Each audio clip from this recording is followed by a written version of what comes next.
Welcome to the Catholic Table Talk podcast. This is where everything Catholic is on the table. New episodes Thursdays at 9 a.m. Eastern on most podcast platforms. Here's your host, William Sauber. And welcome back to the show, everyone. Thank you again for joining us for another week here at Catholic Table Talk Podcast. As always, if you have a show or speaker request, please feel free to email us at catholictt@gmail.com. Again, it's Catholic with two T's at gmail.com. It's the fastest and official email of Catholic Table Talk Podcast. As well, subscribe, leave a review wherever you listen to your podcast as well. Also, check out our, not really brand new anymore, but our nice website, catholictabletalk.com. You can find episodes, merchandise, and basically all the latest news on the podcast. Again, thank you for today's sponsor, Dr. George Saguma.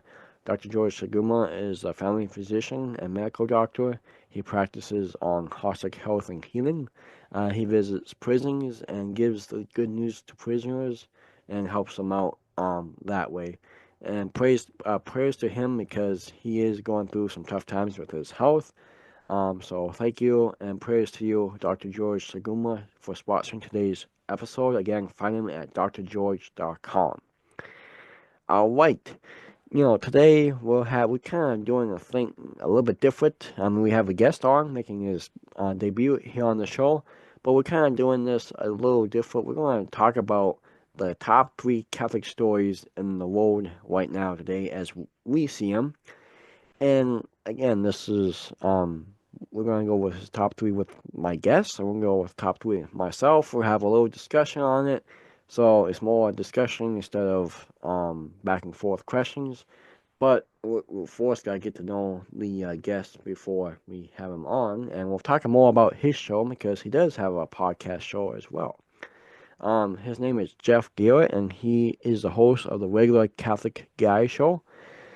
He grew up as a cradle Catholic, went to public schools, and attended CCD.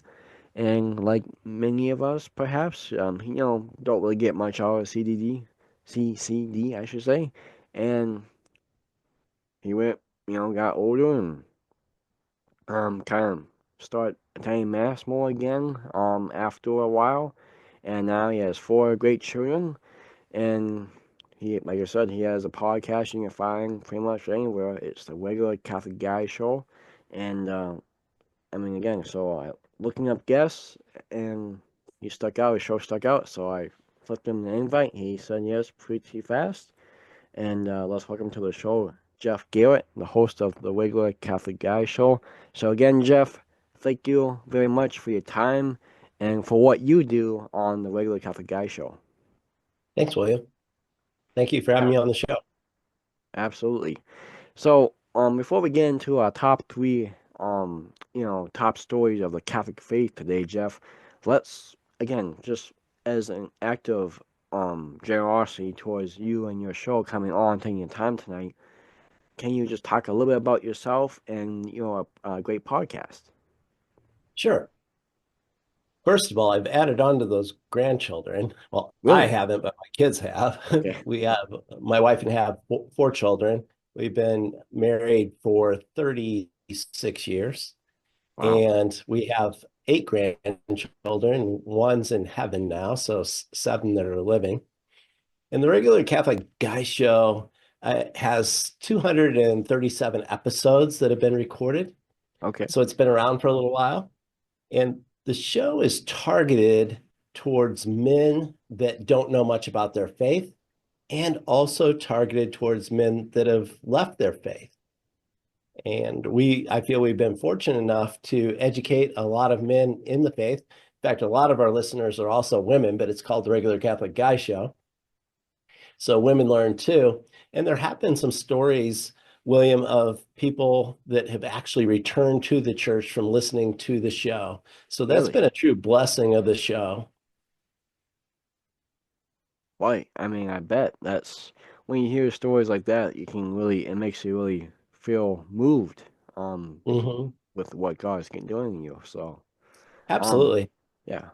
And we've been fortunate enough to have some great guests on the show too. And a lot of the content is what I would call evergreen.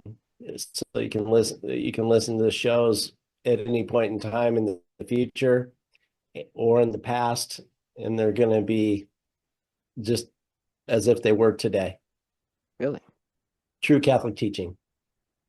Yeah. I mean, that's true. There's a lot of great Catholic material episodes, podcasts out there, but yeah, it's real Catholic teaching, which a lot of people like. That's what they go to when they look for Catholic stuff. They don't like to have the lukewarm Catholic skillet, or, I mean, again, everyone is perfect. You might hear two sides of a Catholic thing, and again, one side might be more lukewarm than the other side. And like my brother and I were talking about just yesterday about a conversation, and he's like, "Well, you got the practicing Catholics, and you have the non-practicing Catholics. Maybe not see the eye to eye on things." So I really like how you put that. So Mhm. just one more question on the show, Jeff. How often do you do new episodes? And then where can people find you on podcast platforms or your website or social media? The website is regularcatholicguyshow.com, theregularcatholicguyshow.com. Gotcha. And as far as the platforms of podcasts, Apple Podcasts, all the other Spotify, all popular podcast platforms you can find it on. It's on Audible as well. Really awesome. That's a good one. Since a lot of people listen to Audible and listen to books and everything. Awesome. So Right. And they have podcasts on Audible as well. yeah, it's I don't think I'm not on Audible. I should get on there. So awesome. Well said. Okay. And we So have also a YouTube yeah, channel too, you do. William. So we're on YouTube as well. Some of the podcasts are recorded for video as well. Okay. Awesome. I think video podcasts have really taken over. At least it has for me this past year, and I think overall, they said it's on the rise. So that's also a good platform to be on. So pretty much on all of them. It sounds like We're on quite a few. right. Yeah. Awesome. Okay. So with that being said, Jeff, I asked you to put your top three stories together about or storylines, headlines of the Catholic faith today, and I'll share my three as well.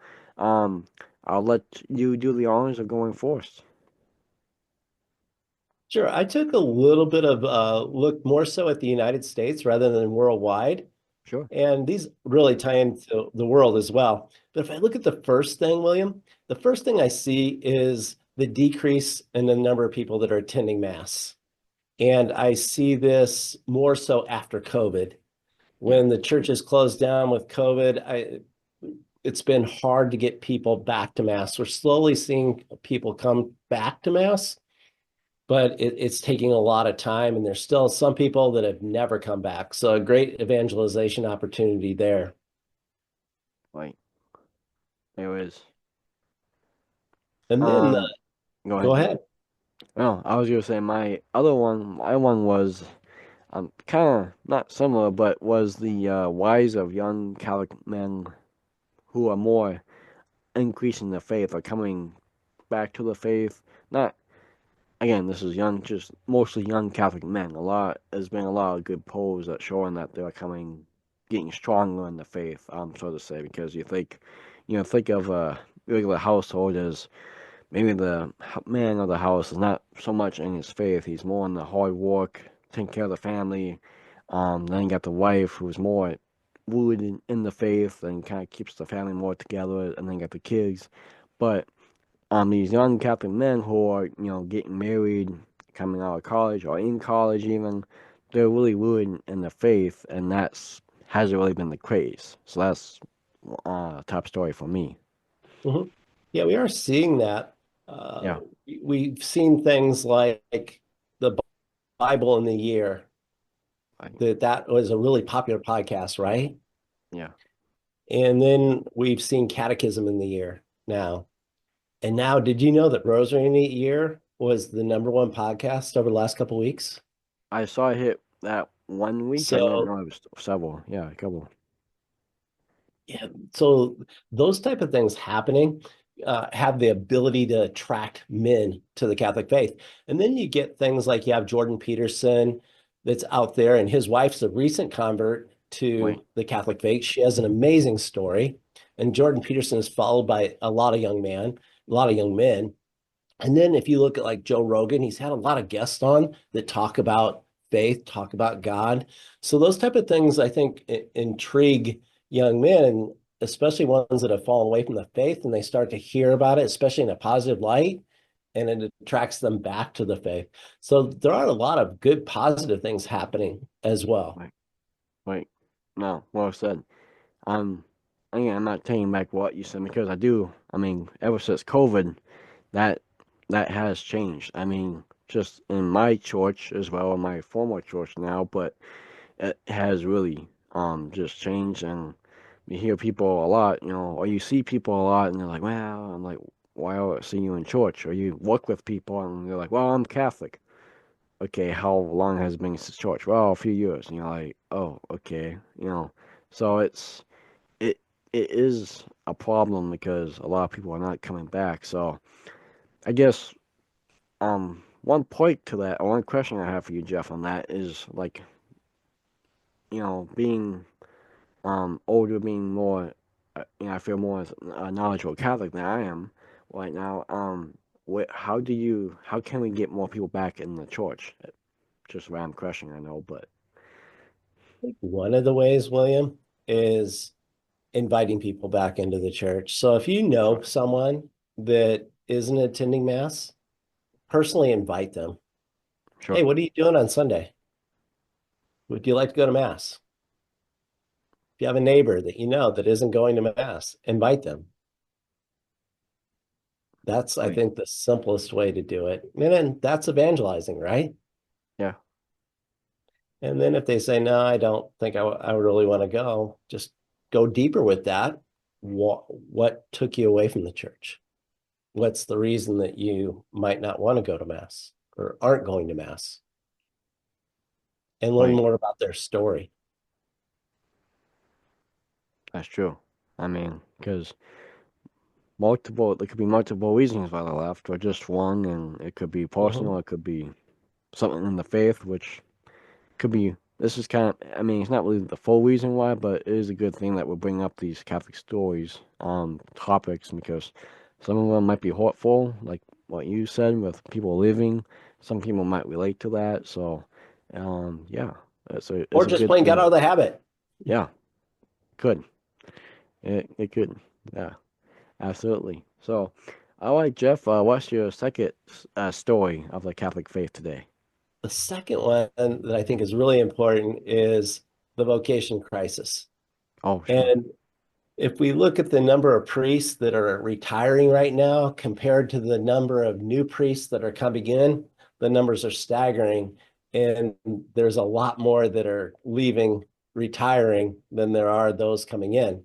On a right, positive note, the ones that I've met that are coming in as new priests, they are very Orthodox, great Catholic priests, and they're full of energy and they want to change the world. right. Yeah, no, I totally agree with that because we just this past summer we got a new kind of we still haven't gotten a pastor yet, but we got a new political vicar, and he's young, he's well, um he's trained, he's well reverent. I That's the word I was looking for, and yeah, he wants to change the world. He's very committed. He's very shows his faith well, and you don't see that with the oil Mhm. priests. Nothing against oil priests, but you don't see. To me, is more. I mean, he's the mass slows down when he's saying it. It's more. Mhm. Something's really special happening, and I mean, it is true. We have 8 parishes in our area Catholic community where I'm at, and we have one full-time priest, and we have another part-time pastor or leading priest until we have find a new pastor. So, and people, we have people down south who are like, well, we have 2 priests for like 4 churches. It's like that seems kind of small compared to 8, but it is. It's not enough priests, and myself, I've been thinking about becoming a priest ever since I was little. Not sure I've gotten in the call yet, if that's what God's calling me to do yet. And I think that might be a troublesome for younger men. They're scared, or they don't know if it's God is calling them, or other things. And it is a very big kind of crisis because without a priest, you can't have the mass, you don't have the sacraments.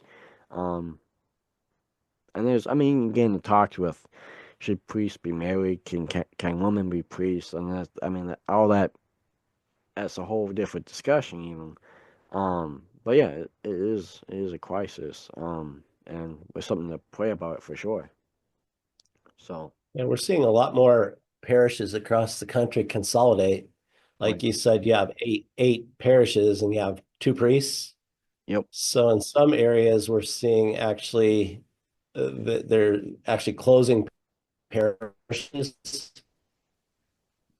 and consolidating parishes due to the lack of number of priests that are available. And those priests that you have, it impacts the number of masses that can be said in those particular parishes and where you live too, right? yeah. So we have, I mean, eight parishes. There's two bigger towns, and they got two bigger churches, and those two have two weekday masses, just one mass. So one has weekday mass Tuesdays and Wednesdays. The other one on the other side of the community, which is about 20 minutes away, they have another Thursday, Friday, and then all eight parishes have one weekend mass, Saturday and Sunday. So the priests do four masses a weekend, which is a lot, but Mhm. again, you gotta do it. You gotta get mass. You gotta do the mass for the people. You gotta get out there and give the sacraments to the people.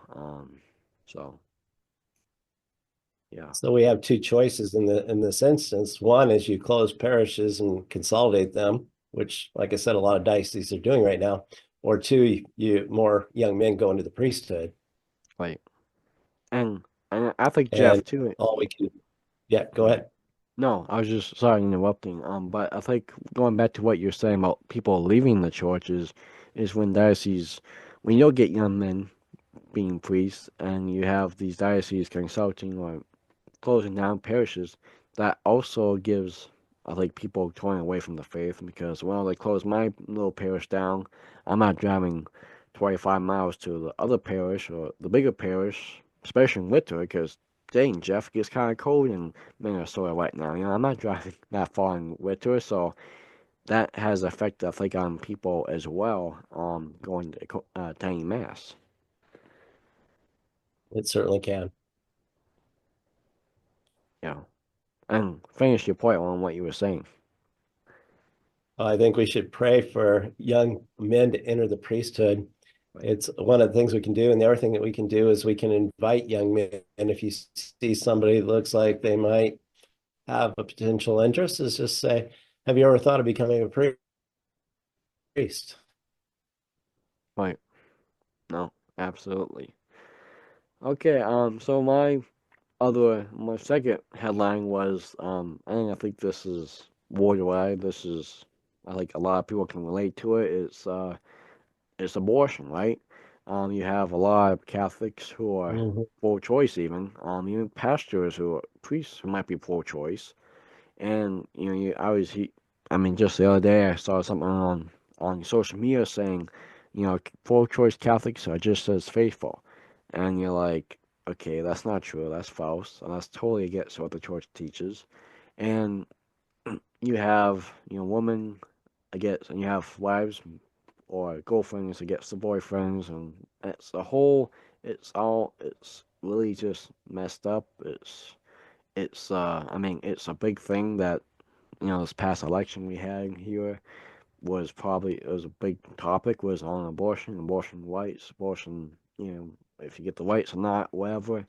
Roe v. Wade was just overturned a couple years back, and it shouldn't be in terms of the Catholic faith standard of if you call yourself a Catholic and you're truly faithful, you a practicing Catholic, you love the faith. Um, and you're really striving for that holiness, it shouldn't be a controversial discussion. But I feel like it is for a lot of Catholics. Would you agree with that? Mhm. One of the challenges is we automatically will assume that maybe somebody that is pro-choice or anti-life Right. and doesn't value human life to the point like you and I do, a lot of times will say, well, they aren't as faithful. Well, that might not be true. Okay. Yeah. What's their story? What's the reason that they're not pro-life and that they don't value human life as the highest value? Why True. is that? Because many of them I've found, William, they have a story or they've been misinformed. They've not been educated. Why does the church teach that human life is so important? Why does the church teach against abortion? And, why does the church teach against sterilization? Why does Yeah. the church teach, against birth control? Why are those things? And many times I found that they really don't understand the teaching, or in some cases with abortion, they had one themselves, or they've been a party in abortion. Sure. So I think it's really important to not judge somebody for their belief, is to learn about their belief and learn why, and then gradually engage in conversation to the point to maybe you can help them to see a little bit differently and to plant that seed and let the Holy Spirit do the rest. But I Yeah. agree with you. Human life is the most important thing. And if you don't value human life as the most important value, the rest of your decision making is off. Right. No. I I mean, I can see where you're coming from too. I mean, it's you have to learn the story because there is and I did see a post the other day too on social media. Is like a lot of people, like you were saying. I mean, a lot of them are not informed of what actually it is or what happens. Or I mean, we all make stupid, bad choices. We're all singers. I'm terrible singer, Jeff, and we all have these bad choices. And I think the post was kind of getting at too was like, again, you don't know the torch. Yeah, you don't know what maybe it is, or you don't know what a torch is, or I mean, you don't know what you're doing until after you probably do it. When you have a clear mind, like, oh, okay, and then, or again, like you were saying, like the torch is teaching. I mean, a lot of people, even faithful Catholics. I mean, not in terms of, I don't mean faithful, but I mean like practicing, striving to be holy, more so than other lukewarm Catholics. I mean, they don't know quite a bit of the church teaching as well. We're still learning as we grow older, and it's never learning ending learning journey that we have. So Mhm. I totally agree with that. And like we had the guest on a couple of weeks ago, and he's like, you know, if you go at mass and that's how you do, you don't really hear the church's teaching because the priest is not going to give the church's teaching in its homily. So totally, I mean, I can totally see where you're coming from because if you have a man or a woman, well, go to church, and I mean, they do stuff at home, but they're not really diving deep, deep, deep into the church's teaching. You probably don't know it, and again, I mean, there's so much you can learn that they probably don't know. So I totally agree with that. Mhm. So good Yeah, point. and a lot of times we'll call those people cafeteria Catholics, the ones that just pick and choose what they want to believe. What's Sure. worse is if they know what the truth is and they choose not to live by the truth. Right. Right. That is 100% true. So okay. So what's your third and final big uh newspaper headline Catholic story? The third one is what I would call the polarization within the Catholic Church. Okay. And what I mean by that is, on some of the issues like we're talking about, abortion issue, we look at the issue of blessing gay marriages in particular, and saying they're okay, those type of things, and having clergy or bishops that agree with that and others that disagree with that. And it's very polarizing within the church because, like we were talking about a little bit ago, what am I to believe in when this bishop's saying this and that bishop is saying that? Who do I believe? Right. What is the truth? Right.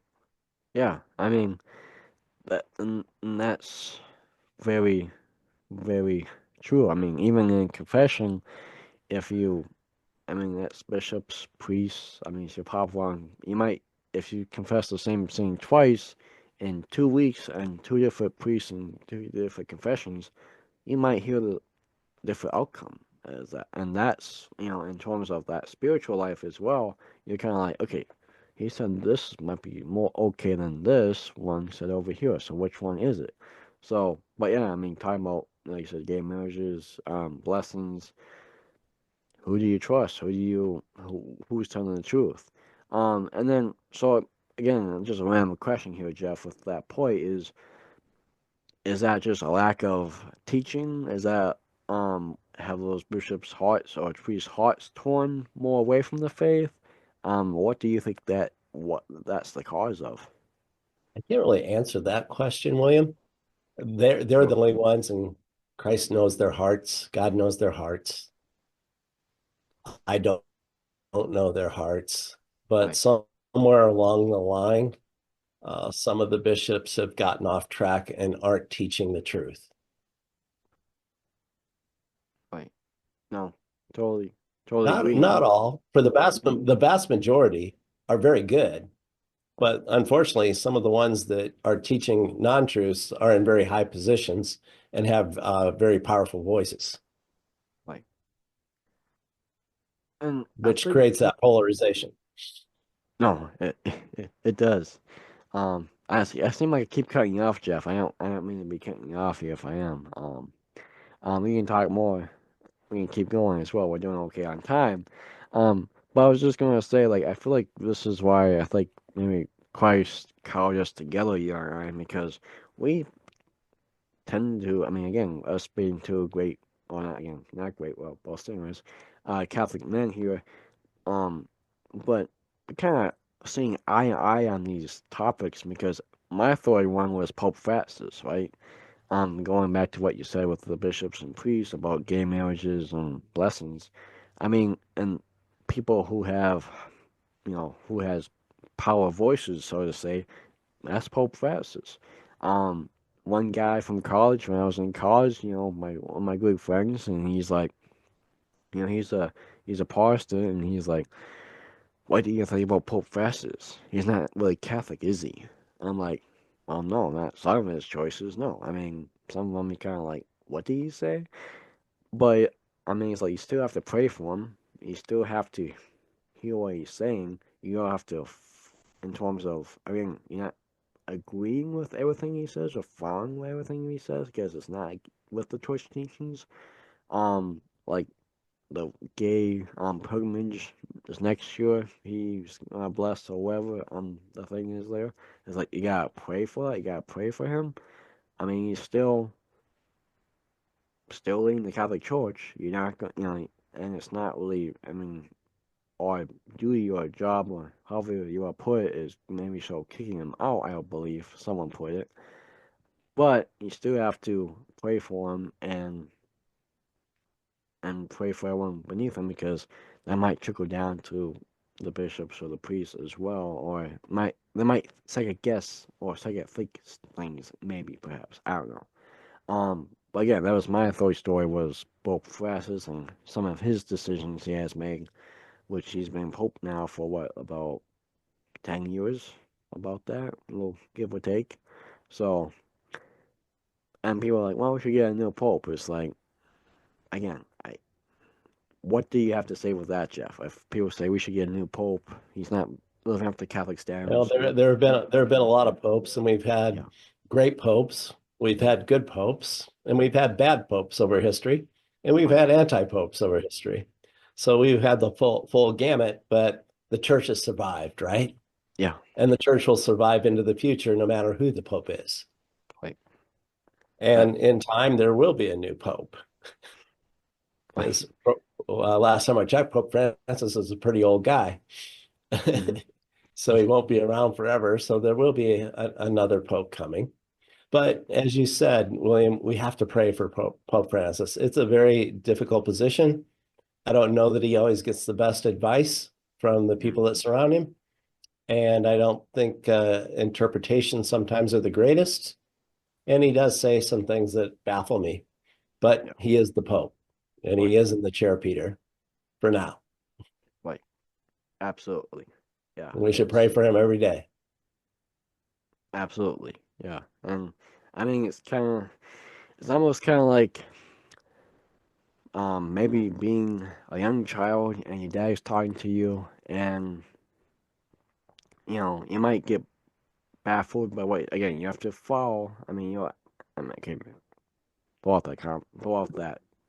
That's not the right phrase to put it. But I mean, again, it's like a president, I should say. You might not like the president. You might not agree with what he says. But you should still pray for him. You should. I mean, eventually there's gonna be probably someone else in there, and again, I mean, I would know is one thing that the Pope and Pope Francis and I have in common is we share the same birthday. So I like that's pretty cool. Um, again, I don't. I mean, again, it's kind of with the president. It's you don't maybe you don't like him, maybe you don't love him, maybe you don't. But either way, you should respect him, pray for him. I know there's gonna be a change sometime down the road. So yeah, awesome. So again, pretty similar, uh, pretty similar storylines, Jeff, that we had, but I liked it. It was really good. Any last remarks on the top three stories? There's always going to be stories coming around the church. There's lots of other stories that we could have gone into tonight, Right. big topics. Like we could have looked at immigration. We could have looked at climate change. We could have looked at a lot of these. But I think these three that we covered tonight are things that really impact every single person that is in the Catholic faith right now, to goes to Mass. Right, right. And again, it's either if you whether if you attain mass weekly or strayed away from the faith due to maybe one of the reasons we put on the table here tonight. It's good to really come back to church, pray about it, pray about the things and the topics that we have raised here, and really enrich yourself in the faith and get back to learn about the faith, because it is the one true faith, and the more you learn about it, the probably more you're gonna love it, and the more you love it, the less you're probably gonna leave it. So that's why it's a great thing to keep striving after in life. So last remarks, Jeff here tonight. I mean, I know you kind of weighed in, but and how can the church be better? You thinking? I know this is a very you probably you know vague answer a question I should say, but how can the church get better in this new Jubilee year? I think the way the church gets better is that we get better. Yeah. You, you and I get better, that all the members, the body of the church, that we can know Christ and build our relationship with him. Because one of the things, if you have a deep relationship with Christ, nobody's going to take that away from you, William, and nobody can take that away from you. And if we all build that deep relationship with Christ, we're going to grow closer to him, and the church is going to become stronger. And we have to have a love for the Eucharist,